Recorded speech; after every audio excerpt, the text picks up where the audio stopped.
Friends, अगर मैं आपको 2 ऑप्शन दूँ कि आप अगले 1 घंटे के लिए इन दोनों में से कोई एक टास्क करो, पढ़ाई करना या यूट्यूब पे टाइम पास करना, तो आप क्या करना पसंद करोगे?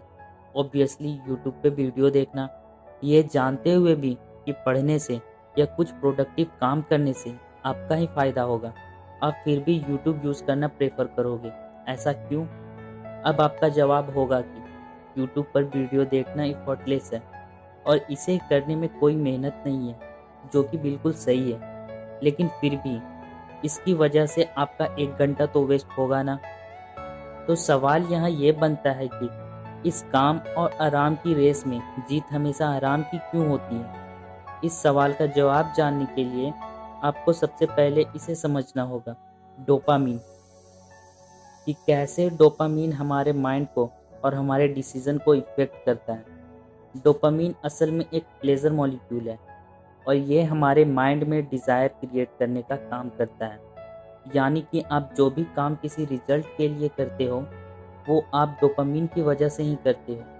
फिर चाहे किसी लड़की का नंबर हो या फिर एग्ज़ाम में अच्छे मार्क्स लाने हो या किसी गेम के टफ लेवल को क्लियर करना हो। ये सब आप डोपामीन की वजह से ही कर पाते हो। अगर अभी भी आप कंफ्यूज्ड हैं, तो ज़रा इस एक्सपेरिमेंट को देखिए। ये एक्सपेरिमेंट कुछ साइंटिस्ट ने चूहों के ऊपर किया था, जिसमें उनके ब्रेन में इलेक्ट्रोड लगाए गए थे। एक कंट्रोलर की मदद से साइंटिस्ट उन चूहों के ब्रेन में रिलीज होने वाले डोपामीन को कंट्रोल कर रहे थे।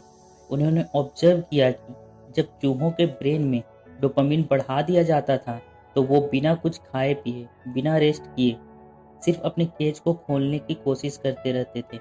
और वहीं जब उन पर डोपामीन का रिलीज बिल्कुल बंद कर दिया जाता था, तो वो कुछ भी करना पसंद नहीं करते थे, न खाना, न पीना और न ही मैटिंग। इस दौरान वो किसी भी काम में 1% भी एफर्ट नहीं लगाते थे। इंसानों के ब्रेन को भी डोपामीन कुछ इसी तरह से अफेक्ट करता है। हम अपने दिमाग में डोपामीन की वजह से ही अलग-अलग काम की प्रायोरिटी सेट करते हैं। यानी हम वो काम करना ज़्यादा पसंद करते हैं जिसे करते वक्त डोपामीन ज़्यादा रिलीज होता है। वो काम जिसे करने पर हमें ज़्यादा रिवार्ड मिलने के चांसेस होते हैं, वो हमें ज़्यादा मोटिवेट करते हैं और उससे हम पहले करते हैं। अगर ये रिवार्ड्स हमें तुरंत नहीं मिलते, तो हमें उस काम को करने का मन ही नहीं करता, जैसे पढ़ाई या ऑफिस का काम। बट वहीं अगर आप कोई वीडियो गेम खेलें, तो उसके हर लेवल को क्रॉस करने पर आपके ब्रेन में हाई डोपामीन रिलीज होता है।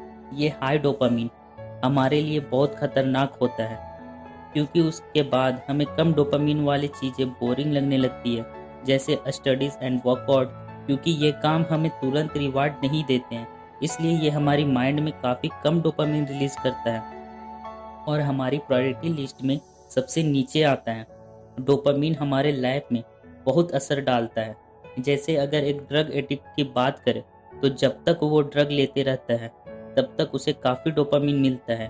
ड्रग उसके हेल्थ के लिए सही नहीं है, ये जानते हुए भी वो चाहकर भी उसे नहीं छोड़ पाता। क्यों? क्योंकि नॉर्मल लाइफ के नॉर्मल कामों में इतना डोपामिन नहीं मिलता। सिमिलरली, लोग जंक फूड खाना ज़्यादा एंजॉय करते हैं। उन्हें पता है कि वो हेल्दी नहीं है, बट क्योंकि उससे हाई डोपामिन रिलीज होता है, इसलिए वो उससे रेजिस्ट नहीं कर पाते हैं। इसी तरह बार बार फ़ोन चेक करना या सोशल मीडिया पर नोटिफिकेशन चेक करना हमें इंस्टेंट रैंडम रिवार्ड एश्योर कराते हैं, जिसकी वजह से लोग इसके एडिक्ट हो जाते हैं। तो ये हमें किस हद तक अफ़ेक्ट कर रहा है, ये अब आप समझ ही गए होंगे। तो इसके सॉल्यूशन क्या है? तो इसका सॉल्यूशन है डोपामिन डिटॉक्स, यानी हाई डोपामिन वाली चीज़ों से छुटकारा। आइए समझते हैं।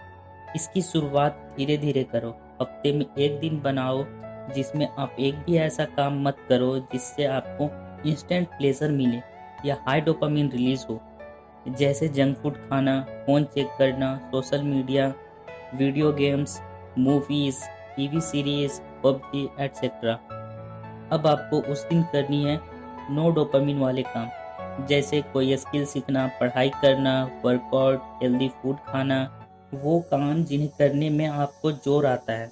ये सब काम आपको इनिशियली ज़रूर बोरिंग लगेगा और आपका पूरा दिन भी बोरिंग ही लगेगा, लेकिन ट्रस्ट मी, उस दिन के बाद से आप देखेंगे कि ये तरीका एक्चुअली काम कर रहा है।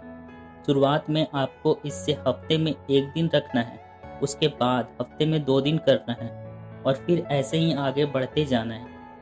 इस डोपामिन डिटॉक्स के दौरान आप अपने लिए एक रिवॉर्ड प्रोग्राम भी रख सकते हो, क्योंकि ऑब्वियसली आप दिन भर तो काम नहीं कर सकते ना, तो थोड़ा एंटरटेनमेंट तो बनता ही है। सो लेट्स से 1 घंटे काम करने के बाद आप खुद को 10 to 15 मिनट्स का एंटरटेनमेंट ब्रेक्स देते हो, यानी हाई डोपामिन वाली चीज़ करते हो। सो अगर आप पूरे दिन में 8 घंटे काम करते हो, तो आप 2 घंटे के लिए हाई डोपामिन वाली चीज़ें कर सकते हो, जैसे यूट्यूब या वीडियो गेम एटसेट्रा। तो at the end of day आपको एंटरटेनमेंट भी हो जाएगा, बट रिमेंबर, ये रिवार्ड सिस्टम तभी काम करेगा जब आप डोपामिन का रिवार्ड काम पूरा हो जाने के बाद लेंगे।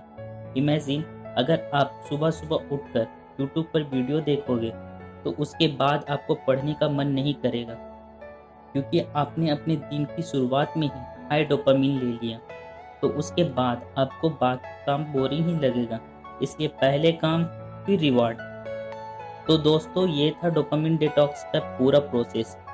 यह स्टार्टिंग में आपके लिए मुश्किल होगा और आप शायद बोर भी फील करोगे, लेकिन जब आप इसे पूरा सीरियसली के साथ फॉलो करोगे, देन धीरे धीरे आगे बढ़ने पर चीज़ें आसान होती जाएगी और एक के बाद एक आप अपने गोल को अचीव करते जाओगे। So I hope you enjoyed the video. Comment करके बताएं आपको किस काम को करने में सबसे ज़्यादा मज़ा आता है। वीडियो अच्छा लगे तो लाइक करें और अगर बहुत अच्छा लगे तो शेयर भी करें।